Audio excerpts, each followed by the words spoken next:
নাচ গান আর হৈ হুল্লোড়ে মেতেছে রাখাইন তরুণ তরুণীরা। দুপুর গড়িয়ে বিকেল হতে ডাক ঢোলের তালে তালে তারা ছুটে যায় প্যান্ডেলে প্যান্ডেলে। রঙিন পোশাকে পানির ড্রাম নিয়ে অপেক্ষায় থাকে তরুণীর দল। প্যান্ডেলে প্রবেশ করতে পানি ছিটিয়ে বরণ করে নেওয়া হয় আগতদের, আর মেতে উঠেন নাচ গান আর জল খেলিতে। নতুন বর্ষকে যেহেতু আমরা পালন করছি, সেলিব্রেট করছি, তো সেই ক্ষেত্রে আমরা ওই জাস্ট একটু পানি ছিটিয়ে বরণ করা নববর্ষ। বিগত বছরের দুঃখ কষ্ট বেদনাকে ভুলে নতুন বছরে আমরা পা রাখতেছি, সেই জন্য আমাদের অনেক ভালো লাগে। গেট টুগেদার করে থাকি, সমাজের ছোট বড় সবাই মিলে আমরা অনেক মজা করে থাকি।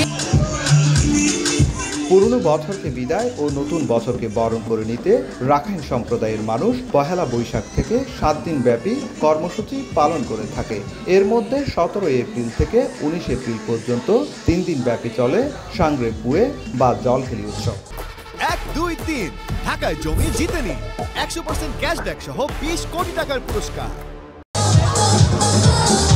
তীব্র তাপপ্রবাহে ঠান্ডা জলে শরীর ভিজিয়ে আনন্দ উল্লাস করছেন রাখাইন তরুণ তরুণীরা। একই সঙ্গে রাখাইনদের এই উৎসবে গিয়ে মেতেছেন পর্যটকরাও। এই যে ওদের আন্তরিকতা, ওদের ব্যবহার, আতিথেয়তায় আমরা মুগ্ধ এবং আমরা অনেক এনজয় করছি। আমার প্রথম দেখা এটা, এদের এই উদযাপনটা, তো খুব ভালো লাগছে এখানে এসে। আর পুরাতন বছরের সকল গ্লানি দুঃখ জলে মুছে নতুন ভাবে জলে জলে পরিশুদ্ধির জন্য এই উৎসব বলে জানান আয়োজকরা। বিগত বছরে যত গ্লানি, ব্যর্থতা এবং অপূর্ণতা আছে, সব কিছু আমাদের এই মাঙ্গলিক মৈত্রী বাণীর মাধ্যমে ধুয়ে মুছে এগুলো শেষ হয়ে যাক।